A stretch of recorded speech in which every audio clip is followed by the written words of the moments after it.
네, 오늘 수요 기도회 후 다음 주부터는 혹서기 방학에 들어갑니다. 대신 교회를 위한 중보기도, 이 세상을 위한 중보기도는 쉬지 않고 주일 목장 모임 시간에 우리 함께 합심해서 계속해서 기도할 것입니다. 그러나 이 혹서기 동안 다윗의 기도 시리즈는 잠깐 쉴 텐데, 그러나 다윗처럼 언제나 기도하는 우리 모두가 될 수 있기를 바랍니다. 오늘은 다윗의 기도 21번째 시간이 되겠습니다. 오늘 다윗의 이야기는 하나님께서 다윗을 이스라엘의 왕으로 세우시겠다라는 그 약속이 거의 10여 년 만에 드디어 성취되는, 다만 온전히 성취되는 것이 아니라 절반이 성취되는 이야기를 우리들에게 보여주고 있습니다.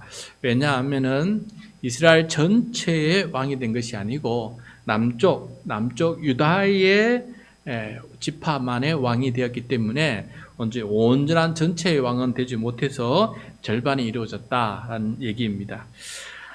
그러나 이제 더 이상 다윗은 쫓겨다니지 않아도 되고 이동하면서 다니지 않아도 되고 나그네나 떠돌이처럼 돌아다니지 않고 한 곳에 정착해서 왕으로 살 수 있게 되었으니 이전의 삶과 이후의 삶은 완전히 이제 다른 삶이 되게 됩니다.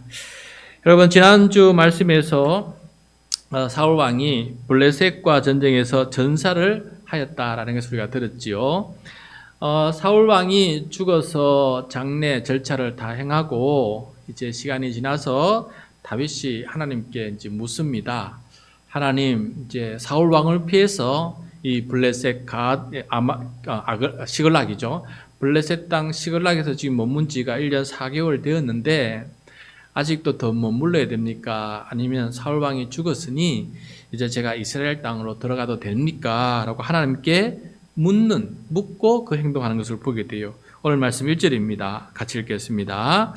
그 후에 다윗이 여호와께 여쭈어 아뢰되 내가 유다 한 성읍으로 올라가리이까? 여호와께서 이르시되 올라가라. 다윗이 아뢰되 어디로 가리이까? 이르시되 헤브론으로 갈지니라. 아멘. 여러분, 다윗은 하나님께 묻는 사람이었어요.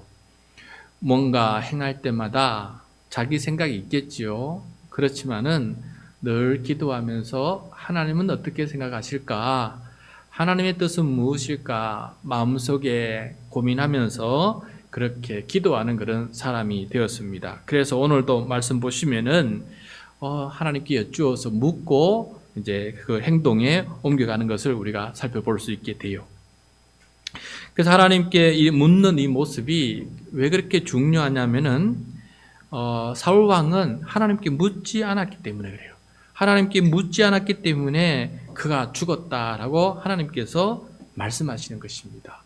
그 말씀이 어디에 있냐면은 똑같은 이야기를 반복하는 역대상 10장 13절 14절 말씀에 그 이유가 나오는데, 같이 한번 이 말씀, 왜 사울이 죽게 되었는지 그 이유를 가르쳐 주는데 함께 한번 살펴보도록 하겠습니다. 역대상 10장 13절 14절 시작.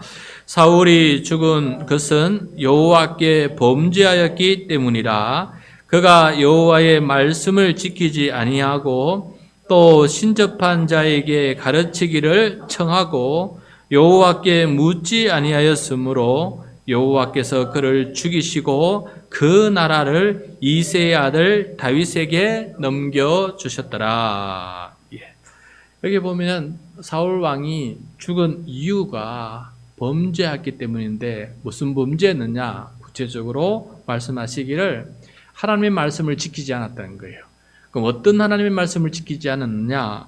하나님께 와서 묻지 아니하고 신접한 자, 무당에게 가서 하나님의 뜻을 물었다는 거예요. 그래서 그게 사울 왕이 죽게 되었고 그 왕권이 다윗에게로 넘어가게 되었다라는 것을 여기서 가르쳐주고 있는 것을 보게 됩니다. 그러므로 여러분, 오늘 말씀해 보면은 다윗은 달랐습니다. 오늘 또 여쭙고 묻지 않습니까? 가야 됩니까? 그 다음에 그러면 어디로 가야 됩니까? 유다 땅으로 가라. 그리고 헤브론 성읍으로 가라. 하나님께서 말씀해 주시는 것 따라서 그렇게 묻고 응답받고 그렇게 가는 다윗의 모습을 보게 돼요.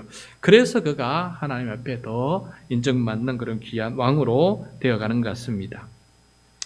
자, 이제 헤브론으로 이제 다윗이 기도 응답을 받아서 가게 됩니다. 이 헤브론으로 가는 이 발걸음은 다윗에게는 정말 행복한 순간이었을 것입니다. 나중에 그보다 더 행복한 순간이 뭐냐면 언약궤를 다윗성으로 옮겨올 때 너무너무 행복해서 춤추며 뛰었던 것 같이 지금 오늘 말씀에도 헤브론으로 갈 때 크게 기쁘고 행복하지 않았을까 생각이 들어요. 왜냐하면은 자기 때문에 아둘람 굴로 600, 처음에 400명이죠. 나중에 600명은 늘었고 그 가족과 제자식까지 다윗을 따라서 여기저기 떠돌이 도망치고 망명당하고 이런 삶을 살았는데 이제 다윗이 이들에게 한 곳에 정착하고 그다음에 그들의 왕이 되어서 다스리고 그들을 함께 행복하게 살 수 있게 되었으니 이 헤브론으로 향한 발걸음이 얼마나 행복하고 또 기쁘고 즐거웠겠습니까? 그렇게 헤브론에 도착한 이 다윗과 그 일행들은 헤브론에 도착하고 조금 지나자 놀라운 일을 경험하게 돼요. 어떤 일이 있었냐? 다윗이 유다 지파 소속이거든요. 헤브론은 유다 지파의 귀한 거의 수도와 같은 그런 성읍이에요. 그 성읍에 들어가서 머물고 있는데 유다 지파 족속들이 다 모였어요. 다 모여가지고 우리가 그동안 다윗을 섬기지 못했고 도와주지 못했다 적극적으로. 왜냐하면 사울 왕이 있어서 언제 군대를 이끌고 와서 우리들에게도 보복할 줄 몰랐기 때문에 우리 이 다윗을 우리 족속이고 그렇게 하나님께 기름 부음 받은 자지만은 우리가 대놓고 적극적으로 도와주지 못했는데 이제 돌아왔으니 사울 왕도 죽었으니 우리가 다윗을 왕으로 삼자라고 했어요. 왕으로 삼자. 그래서 저 북쪽 지파들은 내비두고 남쪽 유다 지파만 다윗을 왕으로 삼는 일이 진행됩니다. 4절 말씀이에요. 4절 말씀 같이 읽겠습니다. 유다 사람들이 와서 거기서 다윗에게 기름을 부어 유다 족속의 왕으로 삼았더라. 어떤 사람이 다윗에게 말하여 이르되 사울을 장사한 사람은 길랏 야베스 사람들이니이다 하매. 자, 유다 지파 사람들이 다 몰려와서 이 헤브론에서 다윗에게 기름을 부었고 왕으로 세우는 일이 진행이 되는 겁니다. 자, 유다 절반의 지파의 왕이 되긴 했지만은 얼마나 다윗이 기쁘고 행복했겠습니까? 하나님께서 드디어 그 약속하신 바를 이렇게 이루어 주시니 이 그동안 수고와 그동안 아픔을 다 씻어내 주시는 하나님의 선물 아니겠습니까? 그래서 드디어 왕관을 쓰고 왕이 되어서 백성을 다스리는 그런 왕이 되었다는 것입니다. 이 유다의 왕이 된 이 사건, 그러나 한편으로는 또 다윗은 마음 한구석에 아직 온전한 이스라엘 왕이 되지 않았기 때문에 기쁘고 즐겁기도 하지만은 또 마음 한구석에 염려와 걱정이 있는 것이에요. 이스라엘 전체의 왕이 되지 못하다 보니까 나라가 두 왕국으로 분열되고 두 왕이 세워지는 이상한 나라가 되어버렸기 때문에 그렇습니다. 이 문제가 다윗의 영영한 기도 제목이에요. 자, 우리 8절 말씀인데 같이 한번 8절 9절 같이 읽겠습니다. 사울의 군사령관 넬의 아들 아브넬이 이미 사울의 아들 이스보셋을 데리고 마하나임으로 건너가 길르앗과 아술과 이스라엘과 에브라임과 베냐민 온 이스라엘의 왕으로 삼았더라. 자, 유다 사람들이 다윗을 왕으로 삼기 이전에 벌써 그 사울 왕의 군사령관이죠. 아브넬이 사울의 아들 요나단은 죽었어요. 근데 다른 아들 이스보셋을 왕으로 삼아서 북쪽 지파의 왕으로 삼는 거예요. 물론 전체 왕으로 삼고 싶었겠지만은 유다 지파가 따로 왕을 세우려고 하니까 어쩔 수 없이 아브넬은 이스보셋을 데리고 마하나임으로 건너가요. 원래 있었던 지역에서 마하나임으로 건너갔다는 이유는 무슨 뜻이냐면은 이 블레셋과의 큰 전쟁을 하면서 왕도 죽고 요나단도 죽고 군대가 많이 죽었어요. 그러다 보니까 너무 힘이 없어요. 힘이 많았으면은 유다까지 침략해가지고 너가 뭘 까부지 마 하면서 전체 이 이스보셋을 왕으로 삼는 일에 너희들 동참하라 이렇게 했을 텐데 너무 군사력이 약해지다 보니까 요단강 건너 마하나임으로 가고 또 거기서 따로 왕을 세울 만큼 지금 북이스라엘 북쪽 지파들은 지금 세력이 지금 너무나 약해져 있다라는 것도 보게 됩니다. 그런데 그러면 반대로 다윗이 600명을 이끌고 연약해진 이 북쪽 왕과 군대를 쳐서 통합시키면 되지 않겠어요? 그런데 다윗은 그렇게 하지 않습니다. 왜냐하면은 하나님의 뜻이 아니었기 때문에 그 일을 하지 않아요. 그래서 약해졌다 그래서 사울 왕에 이어서 왕이 된 이스라엘 왕을 침노하거나 그들을 격파하거나 하지 않았다는 것을 보게 돼요. 그러면서 하나님께서 뜻이 있을 때 하나님의 때에 하나님께서 전체의 왕으로 이 유다의 왕으로 세워주셨던 것처럼 전체의 왕으로도 하나님께서 세워주실 것이다 하는 그 믿음을 가지고 다윗이 기다리고 있는 것을 보게 돼요. 그렇지만은 이렇게 두 왕이 다스리는 두 왕국이 되어버린 이 상황 속에서 다윗 왕은 하나님 도와주십시오 라고 이렇게 기도했는데 무려 7년 6개월 동안 또 기다려. 그동안 10년 동안 남유다의 왕이 되도록 기다렸는데 남유다의 왕이 되고도 7년 6개월 동안 계속해서 하나님께 기다리면서 기도하면서 하나님께서 온 이스라엘의 왕으로 세워주실 때까지 그렇게 다윗은 기다리는 것을 보게 돼요. 어떤 면에 보면 다윗은 참 느긋한 신앙이었고 그렇게 느긋할 수 있는 이유는 하나님의 절대 신뢰하는 그런 믿음을 가지고 있었던 것을 보게 됩니다. 만약 조급하고 인간적인 욕심에 어찌 될까 걱정이 되고 이렇게 했으면은 빨리 어떻게든 인간적인 방법을 써서 어떻게든 전체의 왕이 되고 싶어서 힘썼겠지요. 그런데 다윗을 보면은 아닙니다. 벌써 17년 6개월 동안 이렇게 기다리는 모습을 보면은 다윗은 하나님을 신뢰하고 언젠가 하나님께서 이루신다라는 그 믿음 속에서 꾸준하게 자기 믿음의 발걸음을 걸어가고 있는 것을 보게 됩니다. 자, 이렇게 다윗이 드디어 이제 도망자 생활을 끝내고 헤브론에서 왕이 되고 정치 생활을 하게 되었을 때 이때쯤 다윗이 드렸던 기도는 어떤 기도일까 찾아보았습니다. 시편 40편이 이때 다윗의 마음과 기도 내용을 보여주는 것 같습니다. 그래서 이 말씀 우리 함께 한번 살펴보도록 하겠습니다. 먼저 다윗은 이렇게 고백합니다. 시편 40편 1절과 2절입니다. 우리 같이 한번 읽도록 하겠습니다. 내가 여호와를 기다렸더니 귀를 기울이사 나의 부르짖음을 들으셨도다. 나를 기가 막힐 웅덩이와 수렁에서 끌어올리시고 내 발을 반석 위에 두사 내 걸음을 견고하게 하셨도다. 아멘. 참 이때 다윗의 마음 상태를 가장 잘 고백하고 있는 보여주는 이 말씀이 아닐까 하는 생각이 듭니다. 그동안 10여 년 동안 그렇게 기다리고 기도하면서 하나님 앞에 때로는 울부짖으면서 기도했는데 드디어 하나님께서 들어 응답해 주신 거예요. 물론 그 사이에 여러 가지 힘들고 어려운 역경들이 너무나 많았습니다. 그래서 다윗은 그 역경을 기가 막힐 웅덩이와 수렁이라고 이렇게 표현하고 있지 않습니까? 기가 막힐 웅덩이와 수렁에서 하나님께서 그동안 끌어 살려주시고 그 두 발걸음을 반석 위에 든든히 걸어갈 수 있도록 지금까지 지켜주셨다라고 이 다윗이 이렇게 고백하고 있는 것을 보게 됩니다. 여러분 잠깐 제가 한번 생각해 봤어요. 기가 막힐 웅덩이와 수렁이 뭘까? 몇 가지만 찾아봤는데 처음에는 사울 왕을 도와주려고 그 정신적인 그 상태를 도와주려고 수금을 타고 있는데 갑자기 사울 왕이 창을 던져서 자기에게 던지는 거 아니겠습니까? 그것도 2번씩이나 죽을 코피를 그렇게 넘기지 않았습니까? 또 그 다음에 사울 왕의 사위가 되어서 살아가는데 자기 사위를 암살해 죽이려고 병사를 집까지 보내가지고 야밤에 보내가지고 새벽이 되면 달려들어서 죽이라라고 명령을 받지 않았습니까? 그래서 자기 집 근처에 그 군사들이 잠복하고 있는 것을 알고는 밤에 아내 도움으로 창문을 내려가서 도망치지 않았습니까? 이런 장인어른 앞에서 도망치는 이 기가 막힌 일도 경험하지 않았어요?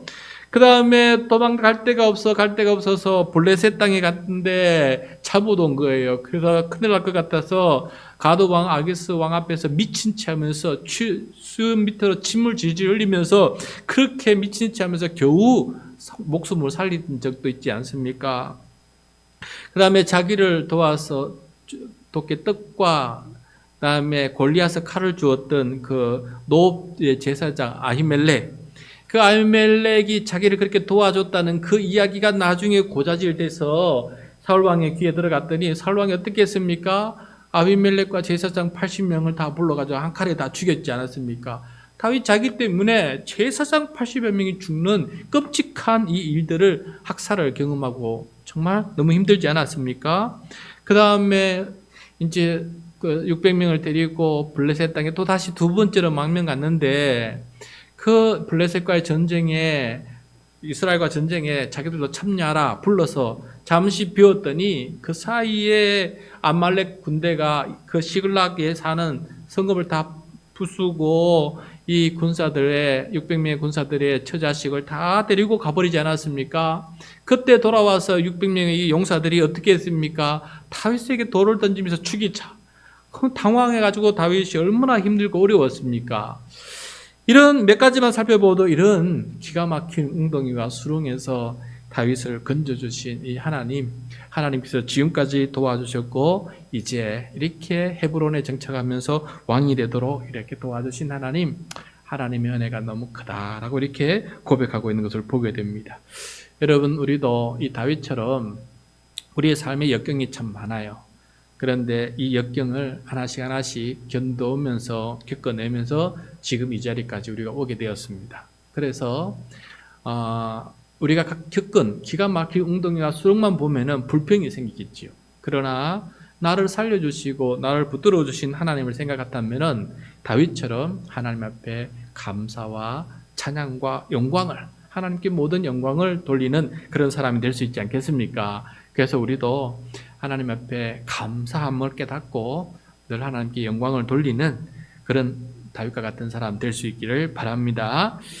자, 다윗이 너무 감사해서 이제 제사와 제물을 드렸어요. 제사와 덤을 드렸는데 하나님께서 받으셨지요. 그런데 하나님께서 다윗을 좀 일깨우려고 약간 충격적인 말씀을 하세요. 6절입니다. 6절 말씀 같이 읽겠습니다. 주께서 내 귀를 통하여 내게 들려주시기를 제사와 예물을 기뻐하지 아니하시며 번제와 속죄죄를 요구하지 아니하신다 하신지라. 자, 제사와 예물을 드리고 번제와 속죄제를 드리면서 나를 왕으로 세워주신 하나님 앞에 영광의 제사를 드렸어요. 그런데 다윗의 귀에 하나님의 음성이, 아마도 또렷한 음성이라기보다 마음의 음성이 있지 않을까 생각 들어요. 다윗의 마음에 하나님의 음성이 들리는 거예요. 귀에 들리는 거예요. 그게 뭐냐? 나 이것보다 더 기뻐하는 게 있어. 이것보다 더 기뻐하는 게 있어. 내가 정말 원하는 게 무엇인지 너 알지 하는 그런 음성 아니었겠어요. 그래서 다윗은 그럼요. 맞습니다. 내가 이 제사와 예물을 드리지만은 내가 진정으로 하나님께서 원하시는 게 무엇인지 저는 이제까지 삶을 통해서 깨달았습니다. 잘 알고 있습니다. 하나님께서 원하시는 거 이거 아닙니까? 하면서 고백하는데 7절과 8절입니다. 같이 읽겠습니다. 그때 내가 말하기를 내가 왔나이다. 나를 가리켜 기록한 것이 두루마리 책에 있나이다. 나의 하나님이여 내가 주의 뜻 행하기를 즐기오니 주의 법이 나의 심중에 있나이다 하였나이다. 네, 하나님, 제가 겉에 눈에 보이는 재물만 드리는 게 아닙니다. 제가 여기 왔지 않습니까? 재물이 온 게 아니고 제가 여기 와서 있습니다 하면서 내 마음에 무엇이 있냐면은 하나님의 말씀 속에 담겨져 있는 주님의 뜻을 행하는 것을 즐거워하는 마음이 내 마음 속에 있습니다. 이거 받으십시오. 이거 받고 싶으신 것이죠. 이 마음을 제가 주님 앞에 드립니다 라고 이렇게 다윗이 고백하는 것을 보게 돼요. 다윗은 정말 하나님의 마음을 읽을 줄 아는 사람이다.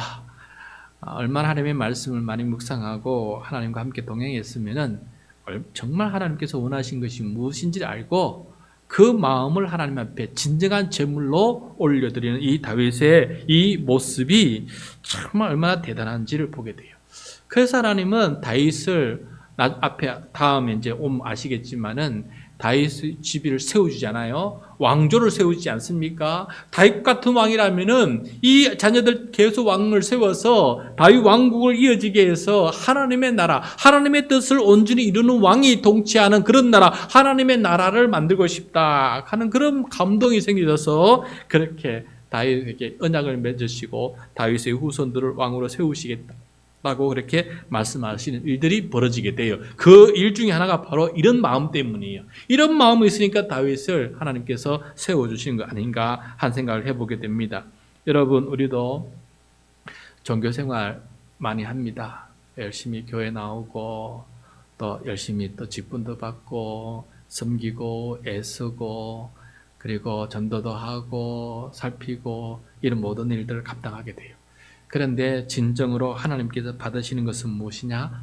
우리가 하나님의 뜻을 즐거워하는 마음, 그 마음을 먼저 받고 싶어 하신다라는 것을 오늘 말씀을 통해서 우리가 깨달았으면 좋겠습니다. 다윗처럼 하나님 알고 있습니다. 하나님께서 뭘 원하시는지 알고 있습니다. 제가 여기 왔지 않습니까? 제 마음에 있는 이 마음을 하나님께서 가장 기쁘게 받으실 줄로 믿습니다. 그래서 제가 이 다윗이 두루마리에 적힌 하나님의 말씀을 깨달은 것처럼 저도 성경책에 기록된 하나님의 말씀을 깨닫고 이 말씀대로 행하기로 늘 하나님 앞에 다짐하고 내 마음을 올려드리는 그런 삶을 살도록 하겠습니다 라고 하는 고백이 하나님께서 가장 기뻐하는 그런 제물이고 그것이 바로 봉헌이 될 줄로 믿습니다. 하나님께서 기뻐하신 것을 드리는 우리 모두가 되기를 바라요. 자, 이런 측면에서 다윗의 마음을 우리가 살펴보게 되었고 감사의 마음, 기쁨의 마음을 살펴보게 되었고 그렇지만 아까 말씀드렸던 것처럼 다윗이 왕이 되었지만 절반의 왕 아니겠어요? 나라가 두 쪽 되었고 두 왕이 이렇게 있으니 하나님께서 원하시는 모습이 아니에요. 그래서 다윗은 이 시편 기도를 40편 기도를 마지막으로 17절에 이렇게 끝맺고 있습니다. 17절 말씀 같이 읽겠습니다. 나는 가난하고 궁핍하오나 주께서는 나를 생각하시오니 주는 나의 도움이시요 나를 건지시는 이시라. 나의 하나님이여 지체하지 마소서. 자, 여기서 가난하고 궁핍하다라는 말은 실제로 진짜 배고프다 그 의미가 아니에요. 육신의 배고픔을 말하는 것이 아니고 내 마음과 심령이 주님 앞에 아직 가난하고 궁핍합니다. 왜냐하면은 하나님의 뜻을 온전히 이루지 못하고 있는 상태이기 때문에 그렇습니다. 내가 아직 남쪽 왕이 될 뿐이었고 이스라엘 전체를 왕이 되어서 하나님 기뻐하신 나라로 만들지 못하고 있으니 하나님 저의 생각을 아시지 않습니까? 그래서 도와주십시오. 이런 상태에 있는 저를 건져주셔서 하나님 뜻을 이룰 수 있도록 하나님 지체 마시고 도와주십시오. 이렇게까지 기도합니다. 하나님 얼마나 기뻤겠어요? 하나님 얼마나 기뻤겠어요? 그냥 좋아서 그런 말만 끝나는 것이 아니라 이렇게 한 단계 더 나가서 자기가 왕이 되어서 하나님의 뜻을 따르는 것도 중요한데 아직도 따르지 못한 저 북쪽을 생각하면서 이런 말까지 기도해 하니 다윗의 이 기도가 하나님 앞에 얼마나 기쁘고 감사한 그런 기도 제목이 되었습니까? 그래서 하나님은 그 기도 제목대로 이루어 주시는데 다윗이 칼을 들지 않고 모든 일들이 저절로 될 수 있도록 그렇게 하나님께서 만들어 가시는 그 다음 이야기들이 전개되고 있는 것을 보게 됩니다. 자, 이렇게 다윗은 이렇게 좋은 형통한 상황에 되었을지라도 그 형통함, 진정한 형통함이 무엇인지를 알고 또 형통하지 못한 그 모습조차도 바라보면서 그 모습도 형통해지기를 바라는 그런 사람이었습니다. 그래서 저는 오늘 이 때에 드렸던 이 다윗의 기도를 형통할 때 기도라 한번 해봤어요. 형통할 때 기도. 여러분 잘 될 때 우리가 그냥 기뻐서 감사합니다는 말로 끝낼 수 있지만은 다윗의 이 형통할 때 드렸던 기도의 모습 세 가지를 제가 발견하게 되었는데 첫 번째는 늘 하나님의 말씀을 묻는 사람이었어요.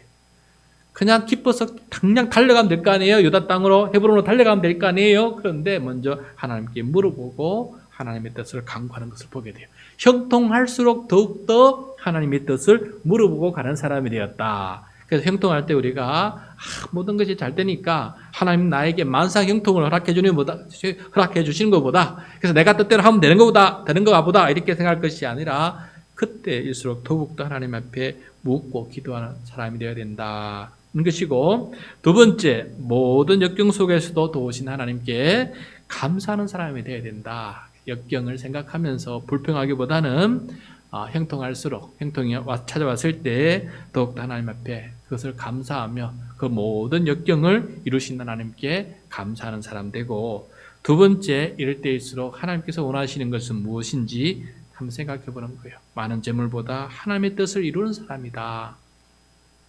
그런 생각을 하면서 형통할 때 나도 이런 모습의 기도자가 되게 해주십시오. 그런 마음으로 오늘 이 밤에 함께 기도하는 저와 여러분 될 수 있기를 축복합니다.